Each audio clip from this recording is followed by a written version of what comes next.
Good morning, folks. We're on a bit of a Bible marathon. And so I've got the little red book out. This is the King James version of the Apocrypha in the King's English. And the print is just so doggone small. So you have to bear with me as I try to sort out these words. And we are going to cover this in detail, and there's going to be a lot on this.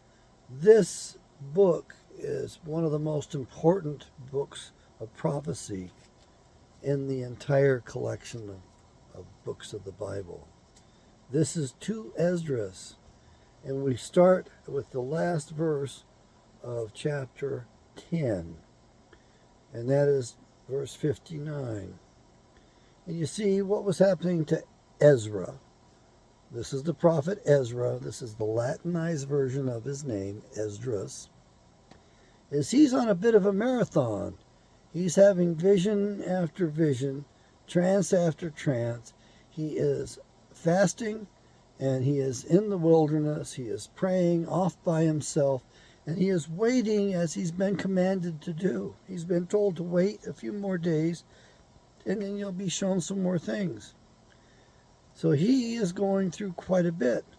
And as far as any of the prophets go, I don't think anybody went through more visions than this fellow did. And he wrote those down. He was very good at keeping a record. I wish I'd have written mine down. I've been negligent. Okay, let's begin.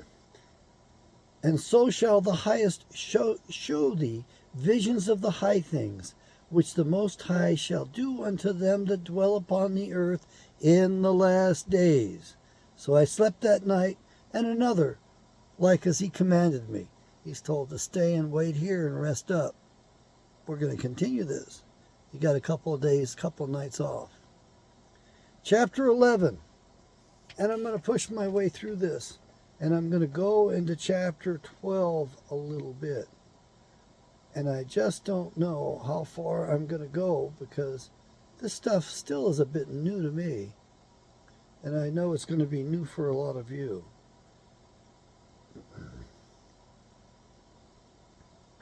So we do have some interpretations that go and some more action in chapter 12. But all of chapter 11 is one thing that we need to cover.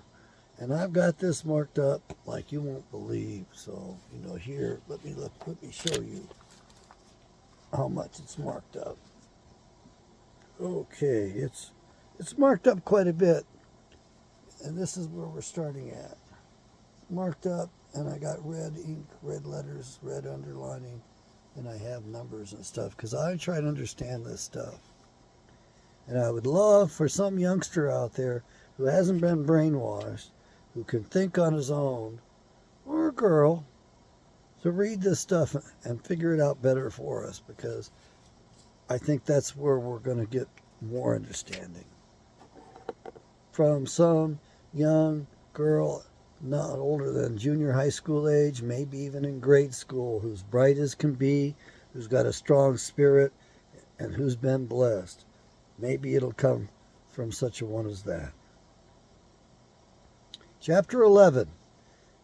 Then saw I a dream, and behold, there came up from the sea an eagle, which had 12 feathered wings and 3 heads.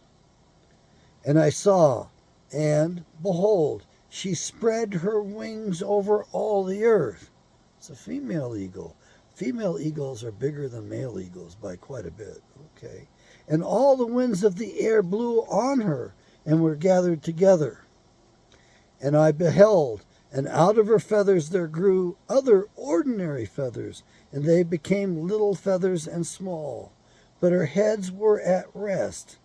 The head in the midst was greater than the other, yet rested it with the residue. Moreover, I beheld, and lo, the eagle flew with her feathers, and she reigned upon the earth, and over them that dwelt therein. And I saw that all things under heaven were subject unto her, and no man spake against her. No, not one creature upon earth.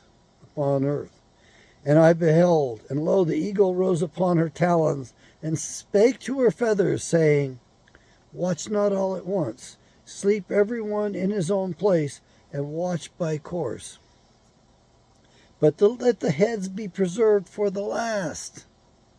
And I beheld, and lo, the voice went not out of her heads, but from the midst of her body. And I numbered her contrary feathers, and behold, there were 8 of them. And I looked, and behold, on the right side there arose one feather, and reigned over all the earth. And so it was, that when it rained, the end of it came, and the place thereof appeared no more.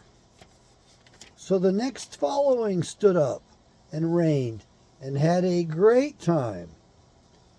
And it happened, that when it rained, the end of it came also, like as the first, so that it appeared no more. Then came there a voice unto it, and said, Hear thou that thou hast borne rule over the earth so long, that I say unto thee, before thou beginnest to appear no more.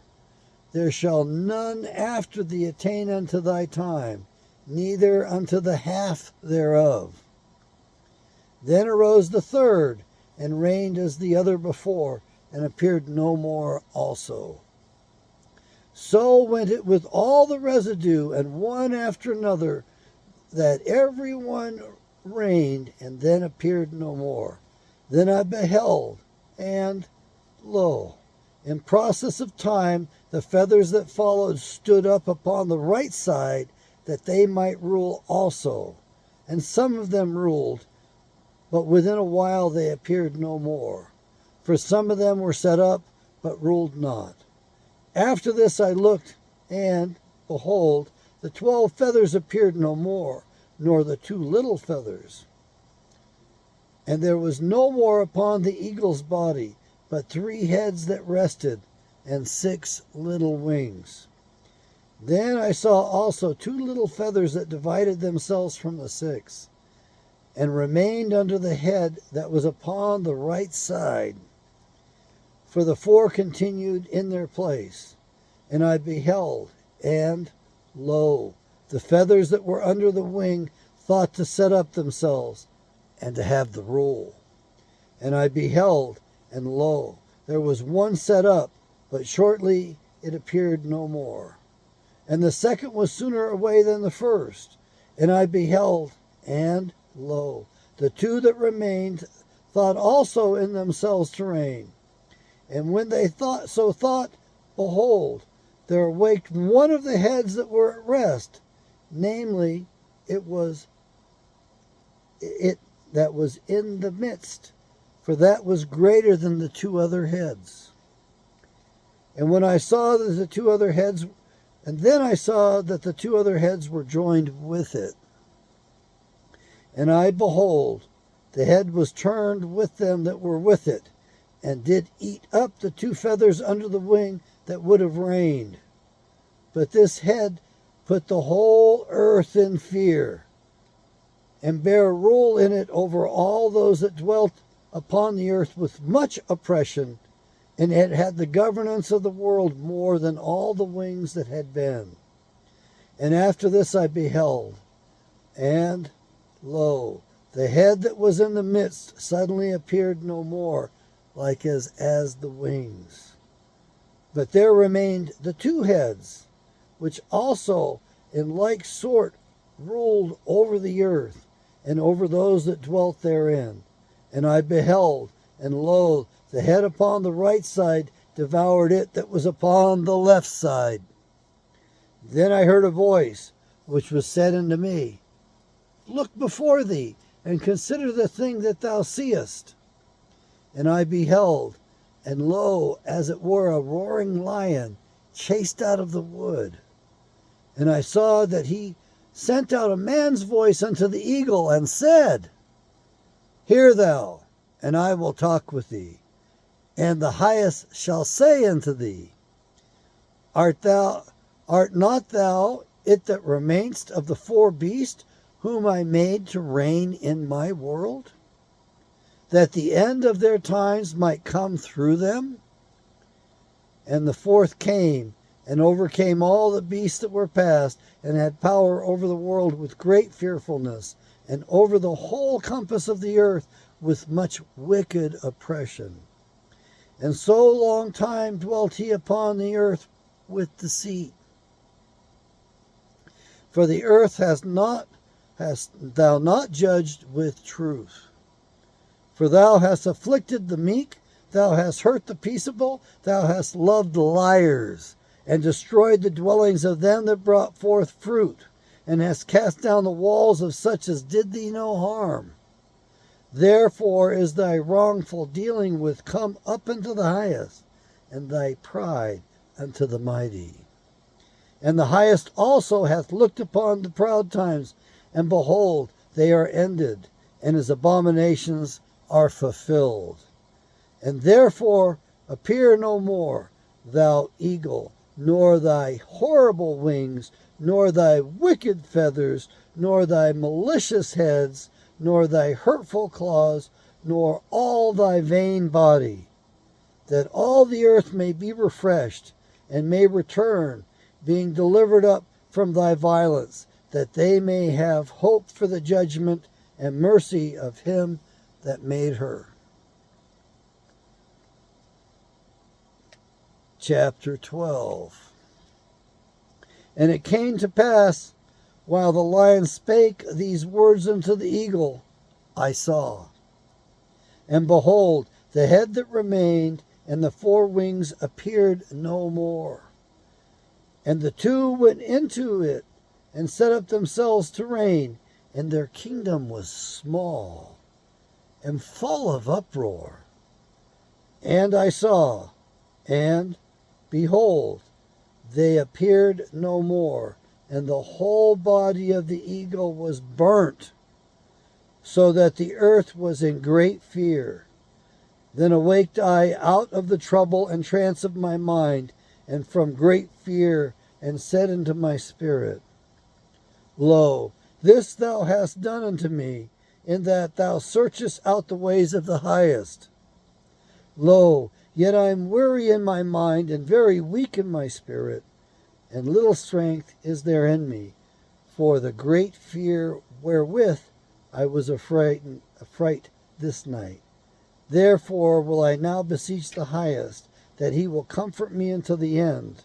And I said, Lord, that bearest rule, if I have found grace before thy sight, and if I am justified with thee before many others, and if my prayer indeed be come up before thy face, comfort me then, and show me thy servant the interpretation and plain difference of this fearful vision, that thou mayest perfectly comfort my soul. For thou hast judged me worthy to show me the last times. And he said unto me, This is the interpretation of the vision. The eagle whom thou sawest came up from the sea is the kingdom which was seen in the vision of thy brother Daniel. But it was not expounded unto him, therefore now I declare it unto thee. Behold, the days will come that there shall rise up a kingdom upon the earth, and it shall be feared above all the kingdoms that were before it. In the same shall 12 kings reign, one after another, whereof the second shall begin to reign, and shall have more time than any of the 12. And this do the 12 rings signify, which thou sawest. As for the voice that thou heardest speak, and that thou sawest go out not from the heads, but from the midst of the body thereof, this is the interpretation. That after the time of that kingdom there shall arise great strivings, and it shall stand in peril of falling. Nevertheless it shall not fall, but shall be restored again to his beginning. And whereas thou sawest the 8 small under feathers sticking to her wings, this is the interpretation. That in him there shall arise 8 kings, whose times shall be but small, and their years swift. And 2 of them shall perish, the middle time approaching. 4 shall be kept until their end begin to approach, but 2 shall be kept unto the end. And whereas thou sawest 3 heads resting, this is the interpretation. In the last days shall the Most High raise up 3 kingdoms, and renew many things therein, and they shall have the dominion of the earth. For these are they that shall accomplish his wickedness, and that shall finish his last end. And whereas thou sawest that the great head appeared no more, it signifieth that one of them shall die upon his bed, and yet with pain. And the 2 that remain shall be slain with the sword, war. For the sword of the one shall devour the other. But as the last shall he fall through the sword himself. And whereas thou sawest 2 feathers under the wings passing over the head that is on the right side, it signifies that these are they whom the highest has kept unto their end. This is the small kingdom, and full of trouble, as thou sawest. Undog-ear my page here. And the lion that thou sawest rising up out of the wood, and roaring and speaking to the eagle, and rebuking her for her unrighteousness with all the words which thou hast heard. This is the anointed, which the highest has kept for them, and for their wickedness unto the end. He shall reprove them, and shall upbraid them with their cruelty. For he shall set before them him alive in judgment. Set them before him alive in judgment, and shall rebuke them, and correct them. And for the rest of my people shall he deliver with mercy those that have been preserved upon my borders, and he shall make them joyful until the coming of the day of judgment, whereof I have spoken unto thee from the beginning. This is the dream that thou sawest, and these are the interpretations. Thou only hast been meet to know the secret of the highest. Therefore write all these things that thou hast seen in a book, and hide them, and teach to them the wise of the people, whose hearts thou knowest may comprehend and keep these secrets. But wait thou here thyself yet 7 days more, and it shall be showed thee whatsoever it pleaseth the highest to declare unto thee. And with that he went his way.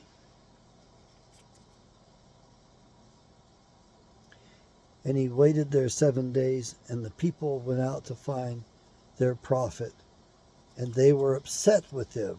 They wanted to know what they had done that caused him to be offended that he had abandoned them.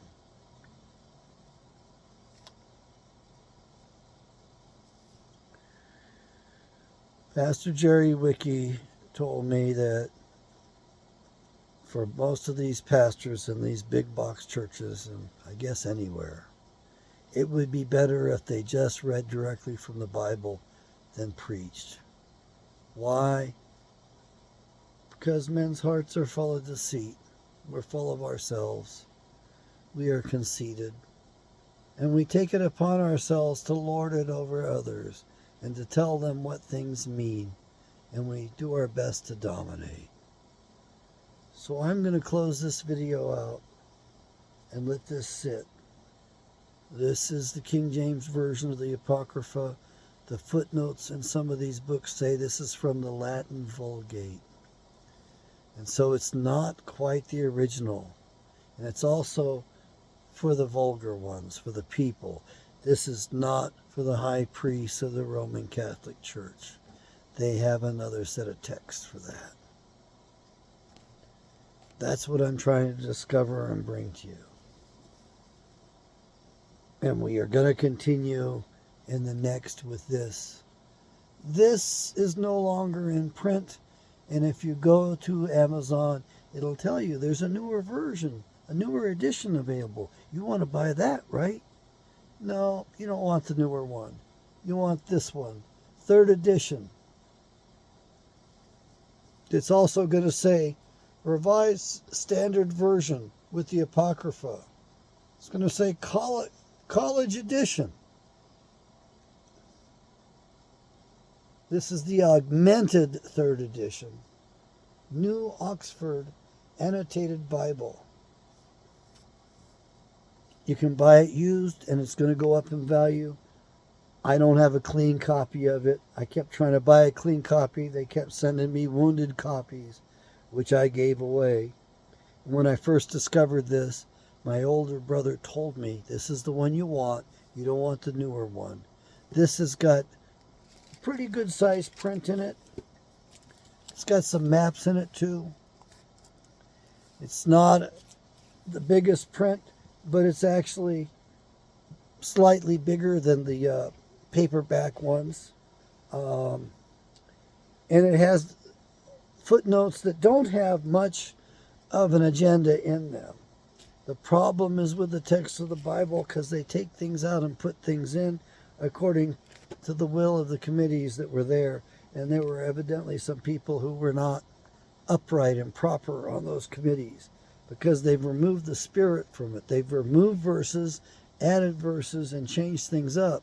So when people say that this doesn't have the Spirit, it lacks the Spirit, they're true. They're correct about that. However, this has got more verses in it than the original King James, and I don't know the source yet, but we're going to find out. So allow me to close out this video here.